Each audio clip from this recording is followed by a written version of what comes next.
গাড়ি বাড়ি আর নারীর হিসাব দিলে পরে কবরে রেহাই করবে না।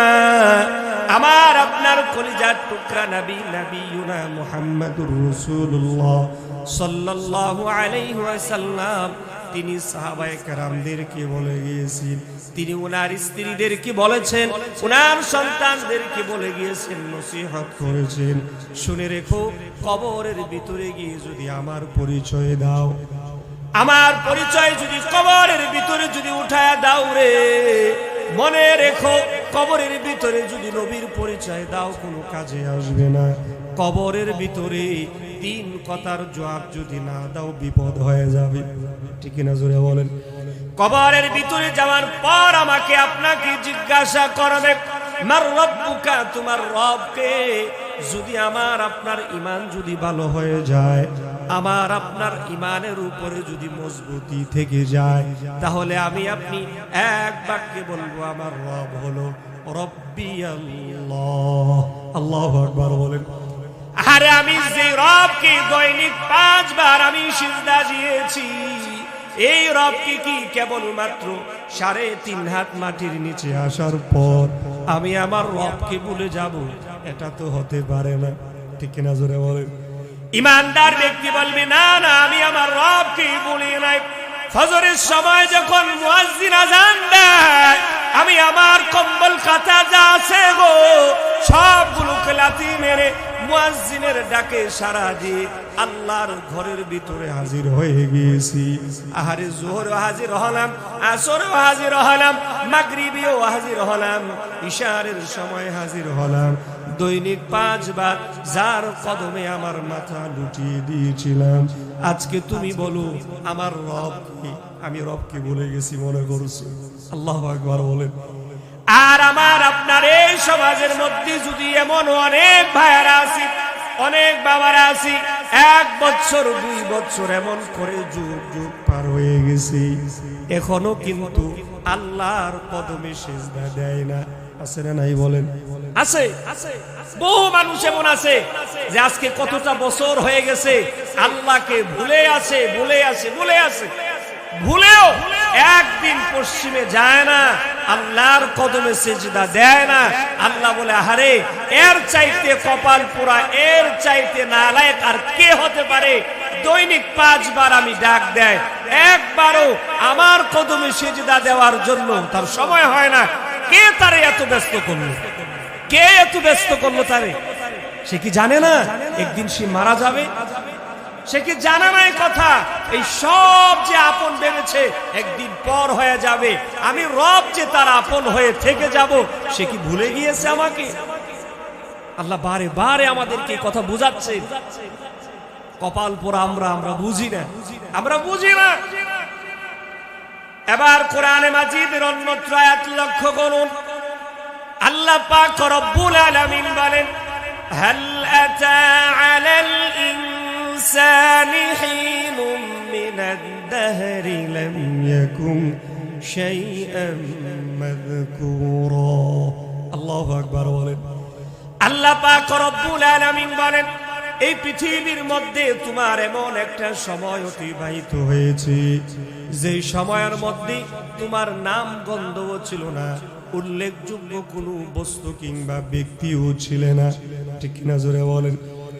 আজ থেকে নিয়ে 100 বছর আগে আমি যে একজন মানুষ, এই মানুষের নাম যে আনাস হবে, বলেন তো দেখি 100 বছর আগে কেউ জানতো?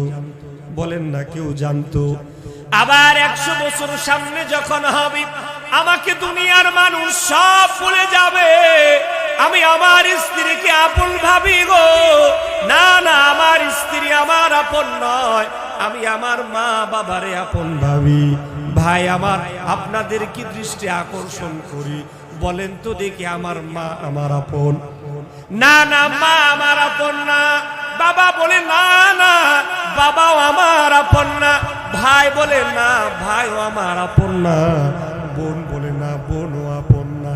এভাবে আমার সন্তান বলে না, আমার সন্তানও আপন হবে না।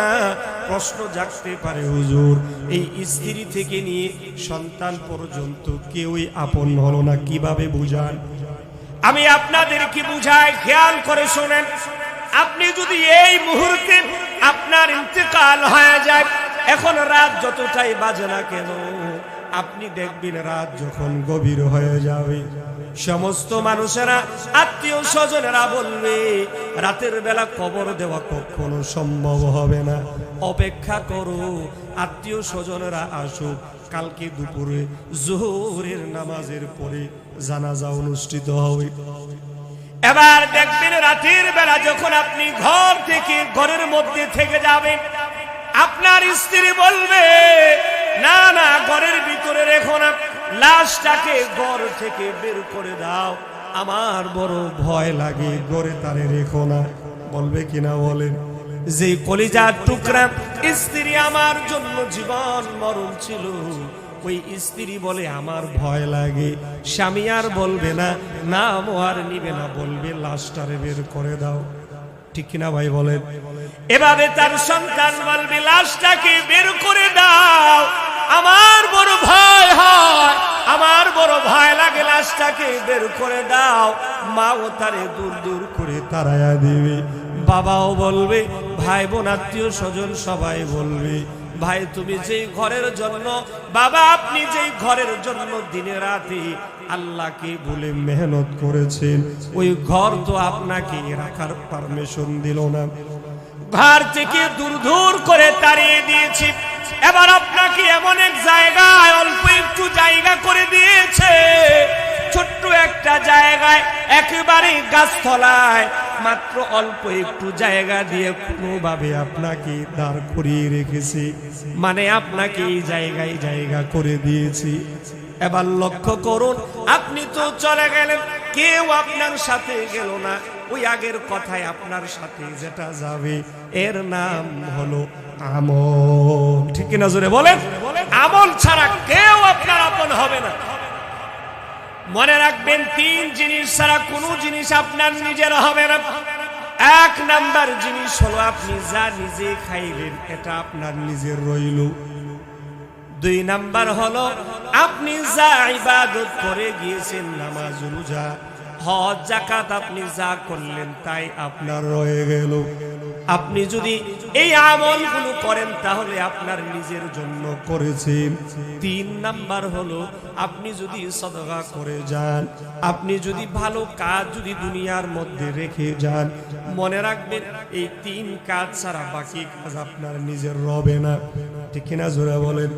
এই জন্য আল্লাহ পাক রব্বুল আলামিন বলে, বান্দা ভালো করে শুনো, মনে রেখো মালাকুল মাউত আজরাইল কিন্তু তোমার সামনে আসবে, পালাতে পারবে না, ভাগতেও পারবে না, পুলিশের ভয় কিন্তু অন্তরে আছে। যদি আপনি সুযোগ পান পিছনের দরজা দিয়ে পালায়া যাইতে পারেন, সুযোগ আছে। ঠিক না বলেন? সুযোগ আছে, আপনি পিছনের দরজা দিয়ে পালায়া যেতে পারবেন।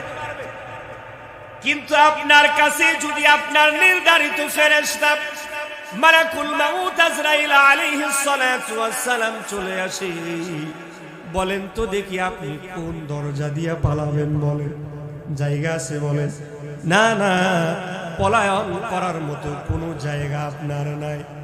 আপনি যতই ভাগবেন, যত দূরে আপনি যাবেন, মনে রাখবেন আসমানের ছাদ কিন্তু আপনি অতিক্রম করতে পারবেন না। পারবেন? বলেন।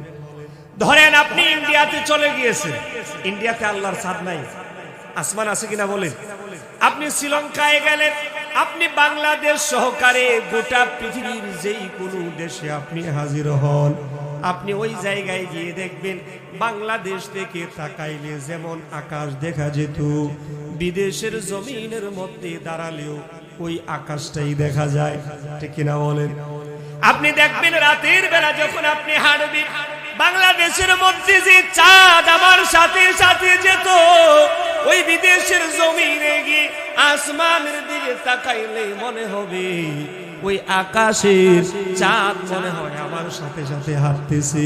দিনের বেলায় সূর্য যদি আপনি হাঁটেন মনে হবে আমার সাথে সাথে হাঁটি।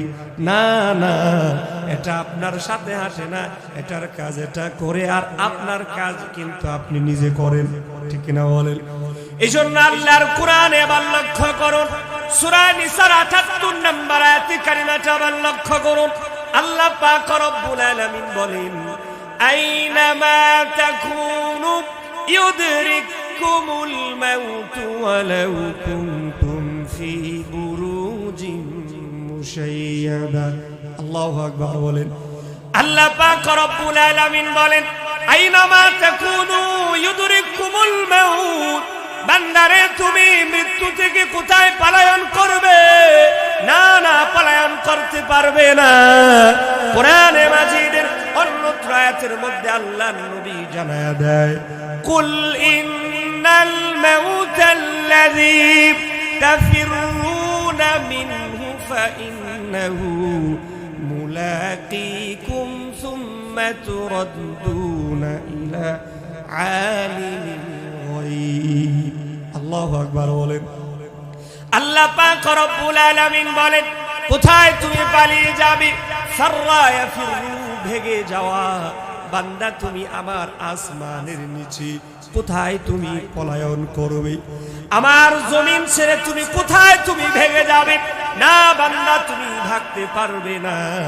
ফাইন্নাহু মুলাকীকুম, মনে রেখো তোমাকে কিন্তু মালাকুল মাউত আজরাইলের সঙ্গে দেখা দিতে হবে। ঠিক কিনা জোরে বলেন। মুলাকীকুম, সাক্ষাৎ হবে, তোমাকে পাকড়াও করবে, ধরে ফেলবে। না তুমি পালাতে পারবে না। আল্লাহ পাক রব্বুল আলামিন বলে তুমি যদি মজবুত কিল্লার ভিতরেও ঢুকো, যে জায়গাতে আলু বাতাস কোনো কিছুই ঢোকার কোনো সম্ভাবনাও নেই, আল্লাহ বলেন ওই মজবুত কিল্লার ভিতরে আমার নির্ধারিত ফেরেশতা মালাকুল মাউত আজরাইল কিন্তু ঢুকতে পারবে। সুবহানাল্লাহ বলবেন না? তাহলে বোঝা গেল মৃত্যু থেকে পলায়ন করা যাবে না। আপনি যত দূর যান, যত জায়গায় আপনি পলায়ন করেন, মনে রাখবেন আপনাকে আপনার সময় যখন শেষ হয়ে যাবে আজরাইল আলাইহিস সালাতু ওয়াস সালাম আপনার সামনে হাজির হয়ে যাবে। ঠিক কিনা বলেন? এইজন্য মরার আগে আগে, মৃত্যু আসার আগে আগে আমাদেরকে তাওবা করার প্রয়োজন আছে না নাই? বাবা বলেন, তাওবা করার প্রয়োজন আছে না নাই? আপনি যদি এমনটা মনে করেন এখন গুনাহ করি না, একটু পরে তাওবা করব, একটু পরে তাওবা করব, তাহলে আপনি আমাকে এই কথার গ্যারান্টি দেন তো দেখি। আপনি যে বাঁচবেন এর কোনো গ্যারান্টি আপনার কাছে আছে? বলুন না, আপনি আপনাদের কাছে আছে না নাই?